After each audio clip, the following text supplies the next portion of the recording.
Hello everyone, welcome to my channel. So about 3 weeks ago, I think 2 weeks ago, I bought a Fitbit Charge 5, the latest fitness tracker from Fitbit. Back then I did an open box video and showing some first impression of the watch and showing you how to get it connected to the phone, which I had some difficulty, but I eventually did it. Now after using it for about 2 weeks, I think I have a pretty good knowledge on everything about this band, so I want to do another video to give an overview on how I feel about this band, so that hopefully it provide you more information to help you to make the choice. Now some background information. So I had been using a Garmin smartwatch like this for about 4 years at this point. I bought it 4 years ago. And before this Garmin, I used Fitbit, and I think I used Nokia, like Within, and some other brand that not exist anymore. But then before, I never really used any fitness tracker for too long until this Garmin, and I was using it for 4 years, which is like the longest time I've ever owned any smartwatch or Fitbit band. I really like it. It's Garmin Vivoactive 3, but then after 4 years of use, the battery is kind of going down. That's why about 1 month ago, I was looking for another fitness band or smartwatch. And then Fitbit, they happen to have a new product release, so I was gonna give it a try. So since I came from a Garmin, so during my review, I think I'm gonna compare it a lot with my experience between Garmin and Fitbit, and hopefully help you to make the choice. First I want to talk about the look. This is one thing I really like about it, because look at how small it is. Because after all, this is a fitness tracker, not a watch, so it's very like narrow and small. So if you wear it on your hand, if you're doing any workout like bending your wrist, you're never gonna feel it on your way. And I like it's like they have this jewelry like look, because you can see the band and the metal. I think some people saying it's aluminum, some people saying it's a stainless steel. I think it's aluminum because it feels pretty light actually. It actually looks very beautiful on your hand, actually, like a jewelry, like instead of a very bulky smart watch. And then it does not have any button, so that's why on the two sides it's pretty like smooth. And then these two things on the side, they're sensor, they're not buttons. So everything is relying on it's a touch screen. There's no button. And it came with two bands, one smaller band, one bigger band for a bigger hand. And my wrist, I happen to have used the biggest setting of the smaller band, which is not really comfortable. Sometimes it's kind of tight. So in the end, I have to use the bigger band, but I have to use it kind of in the smallest setting like this. By the way, this is how you put it on. Which is pretty tight. I never really had experience of it losing even during workout or while I'm sleeping and with a blanket on. So yeah, so I really like the look. Another thing is, even if it's not really a big screen, it's big enough to see the time, see all the settings. I have no problem seeing it. So it's another thing I really like. So then let's talk about several things I don't really like it. So one thing is, compared to Garmin, if you look at my Garmin, it's always on screen, meaning the watch screen is always here, and you can see the time. The backlight may not be on the time, so sometimes if it's in the dark, right, I'm gonna have to like tap it to make it light up and I can see the time. But then the problem of this Fitbit is it's a dark screen most of the time, and if you want to see the time, you're gonna have to do something. One thing you can do is kind of snap your wrist, kind of like the motion you do when you try to see time, but then it's not, I would say it's not sensible, like it's not sensitive enough. So I can just show you, like if you do this and then showing like this, but then I would say it's probably working maybe 2 out of 5 times when I try to see the time. And when it's not working, I have to like knock the screen to see the time. And when I say knock, it's not tapping. That's another thing. Like, seems like the screen is not really sensitive enough. When I try to do things, even if I try to see the time, if I just tap it, it's not gonna show anything. And I literally have to like knock it, like make your finger hurt. Like, oh, see this? And now it's, you can clearly see the sound from my finger, right? You have to knock it hard to see the time in there. Sometimes it's not really convenient because your other hand may be busy doing other things, right? And then you don't want it to have to use the other hand to be able to see the time. So that's another thing. And then another thing I find is being a smartwatch, of course, one thing you like is it's connected to your phone, so that when you get a notification, when you get text message or phone call from your phone, this watch or this band will vibrate and telling you some information. But then the problem is, what I notice is when I receive any phone call or text message, the tracker vibrates, but then it's not like lighting up. This is so weird. Like, say if I receive a text message previously in my Garmin, the content of the message immediately show on the screen because this is always on screen. So I just look at my watch and now I know the text message. But then this one, like my tracker vibrates. I know there's something coming in, but then the screen is dark. I can't really see it.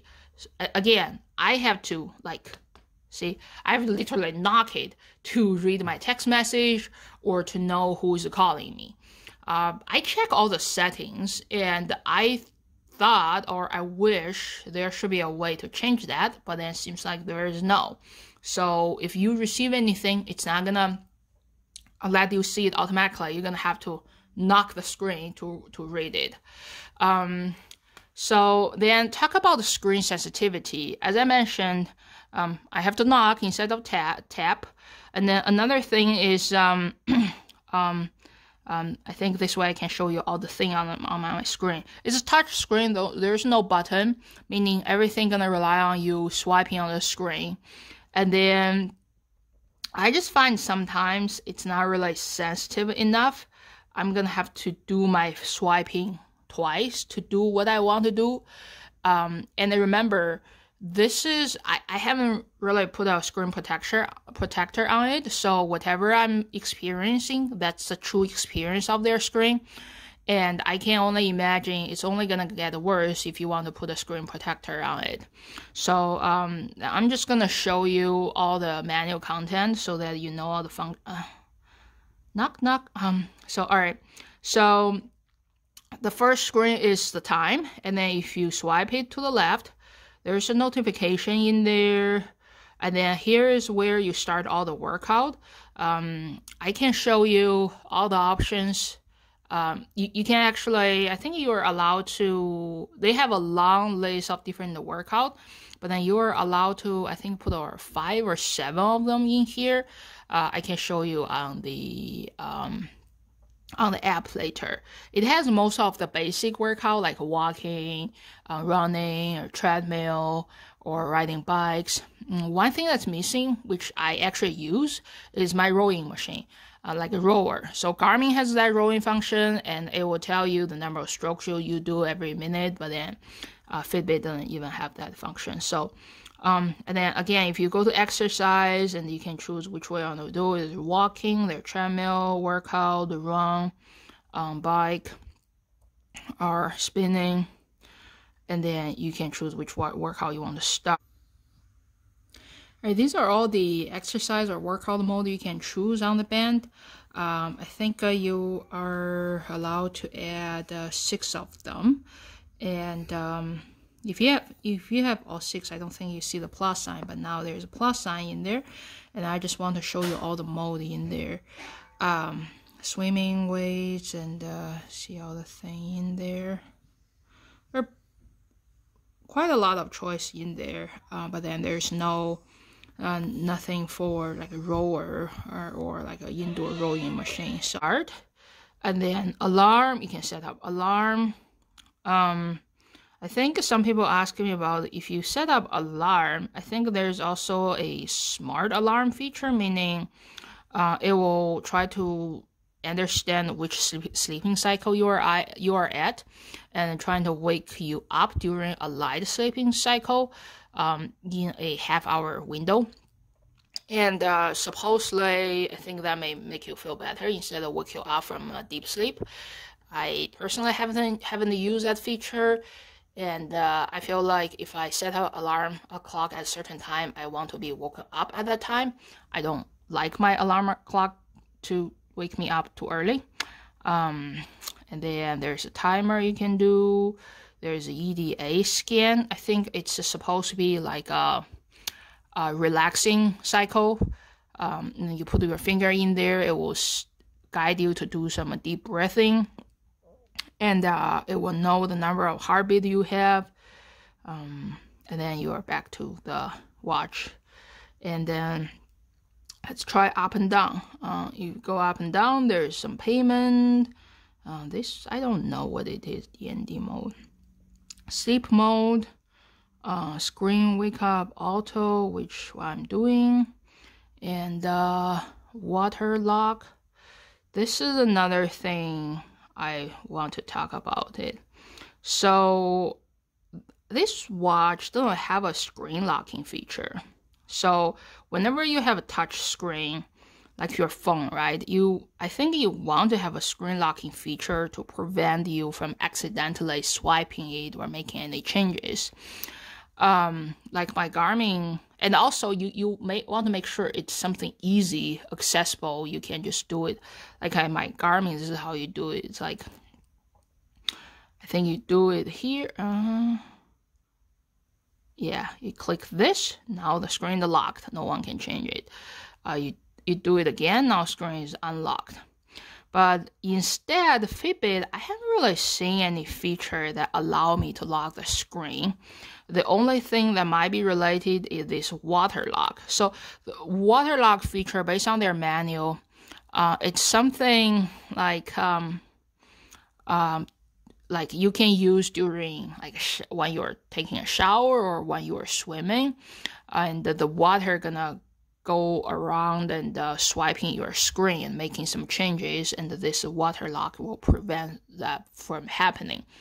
But then it's not really a screen lock, and then as you can see, it's not easily accessible. To lock it, I'm gonna have to go here and do this. And then to unlock, I have to firmly double tap, which I mentioned is actually knocking. So now it's locked. See, locked, I can't even see it's locked, right? And then I have to, to unlock it. Oh, actually it's still not hard enough, so the screen is still locked. I have to knock even harder. Now it's finally unlocked. See, I worry about I'm breaking my screen actually. So this is one thing that's missing, and then I do find out sometimes, especially when I'm sleeping, the blanket is gonna go around it, and then it will make some changes. And especially during the winter when people wearing a jacket and then sleep gonna be longer, I'm not sure how inconvenient that's gonna be. And then let's go down to see more actually. If you go down, there are more stats of the day, like number of steps and distance and your heart rate at this moment, how much time you slept today, and some stats of the day actually. So, all right, so that's everything I want to talk about about the band. Now, let's talk about the app.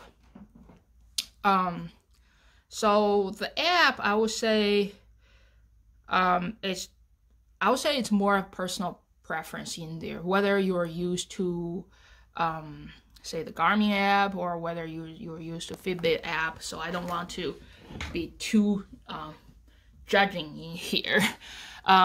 So So it definitely had a lot of feature in there. But then I was also told that a lot of features are not going to be available if you don't have the Premier's membership. So when you buy this watch, they give you 6 months of free membership, free premium membership you can use, which give you much more information. But then after that, you're going to have to pay, which is $10 a month. And if you don't pay there, I think you can only see some very limited stats of your day, which I personally don't really like, because you own the hardware, but then they ask you to pay more, and which is draining your monthly cash flow actually. And even though Fitbit in general they are cheaper than Garmin, if you have to pay the monthly, eventually that's gonna make things more expensive. So let's talk about the app. So certainly it's going to show you steps, miles, and the calories you burn today.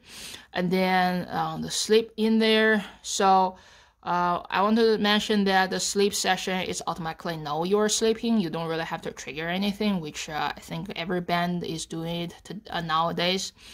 And it actually knows my nap. Like say if I take a nap during the middle of the day, it somehow knows.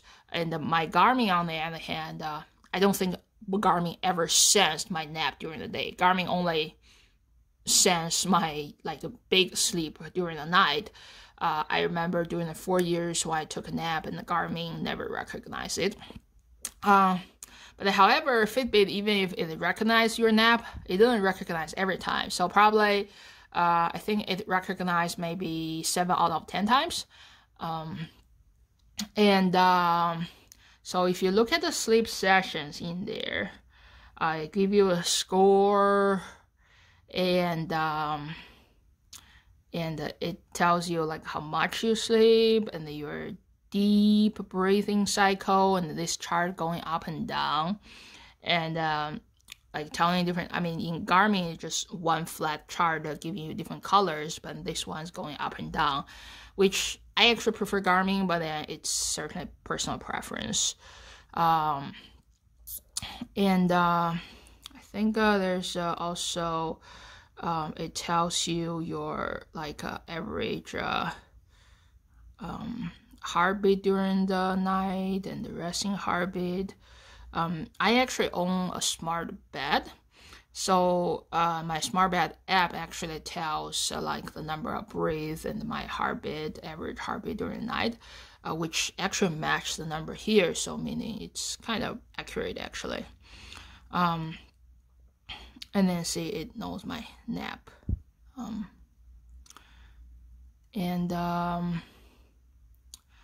Then look at the exercise of the day. So I think during these 2 weeks, I did some walking session using the GPS feature. So I think I didn't do any run or riding bike, but then it should be similar, right? It just, you turn the GPS on, and the app is tracking. It just running, and it's gonna be faster than walking, and the riding bike is certainly faster than you running. So if you track it, and certainly you track it on the band, and certainly it's going to tell you more information, right? The average heartbeat, and the time and calorie burn, and since you use GPS, it gives you a map in here. If you don't track it, see, I even did a treadmill in there.